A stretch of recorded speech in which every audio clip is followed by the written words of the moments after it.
Jonathan, let me turn to you. Let's go to London and talk to you.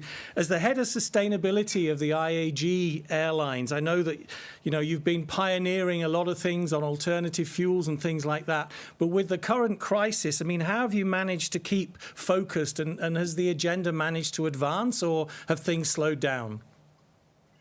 No, thank you, Paul. And as I say, it's great to be with you, and good morning, everybody. And the first thing I want to say is that sustainability is absolutely core to our business at IAG. So we recognise that if we want to grow as a business, we have to address our environmental impacts. Which is why in October 2019 we committed to net zero emissions by 2050.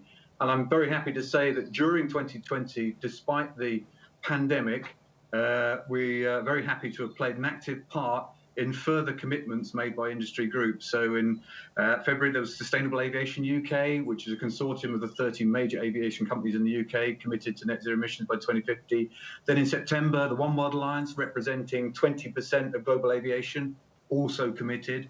And then just recently, European aviation, all the sectors again, the airports, manufacturers, air traffic control, and the airlines, through their Destination 2050 roadmap, committed to net zero emissions by 2050. So my understanding, we now have over half of the world's airlines committing to this target. So even despite the pandemic, I think it's great credit to our industry that we remain fully committed to the climate change agenda. And then just more specifically, some things that we did at IAG during 2020.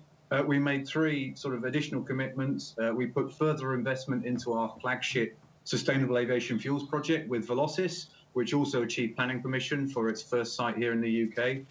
Secondly, we have our second Sustainable Aviation project where we've committed investment with a company called LanzaJet to build a plant in the United States. And then thirdly, we signed a partnership with Zero Avia, which is a hydrogen fuel cell powered aircraft that had their first test, actually excitingly, last September. So again, despite the pandemic, we remain absolutely committed to the climate change agenda.